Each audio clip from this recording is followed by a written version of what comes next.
Ça fait 20 ans que cela dure, la France reste engluée dans le chômage de masse. Depuis 1996, le taux de chômage n'a passé que 12 trimestres sous la barre des 8%.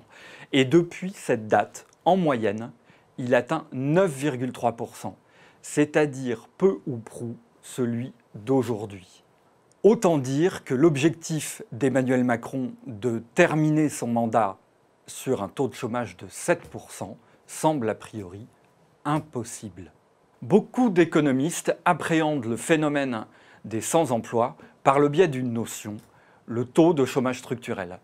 Il s'agit en résumé du taux de chômage sous lequel toute nouvelle expansion de l'activité entraînera des hausses de salaire importantes et donc de l'inflation, ce qui potentiellement peut déstabiliser l'économie. La Commission européenne estime qu'aujourd'hui, le taux de chômage structurel en France est de 9,1% et en Allemagne de 3,6%. Alors, comment expliquer cette différence ?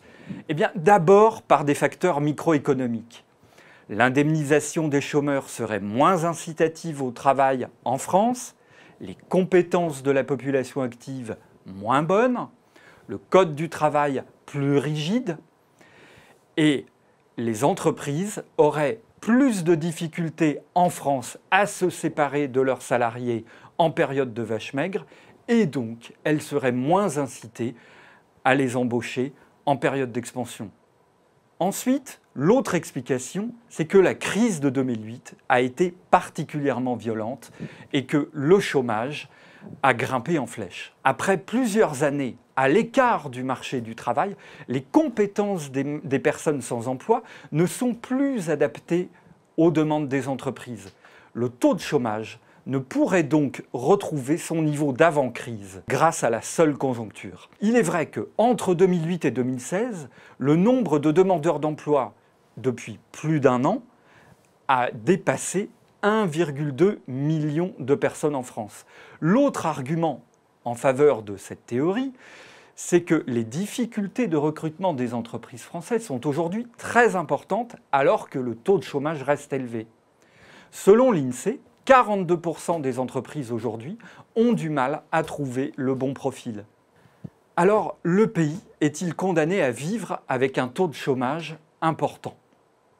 Pas sûr du tout.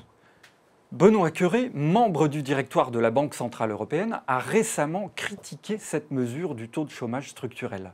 Pour lui, les effets de la crise sont probablement surestimés par les économistes.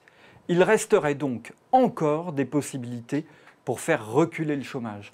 D'ailleurs, si on enlève l'effet de la hausse du prix du pétrole et des taxes sur le tabac et les carburants, l'inflation reste très basse aujourd'hui. Elle est proche de 1%. Et si l'on était au taux de chômage structurel, elle devrait logiquement augmenter, et les salaires avec. D'autre part, les réformes du marché du travail ont été nombreuses en France à être entreprises ces dernières années.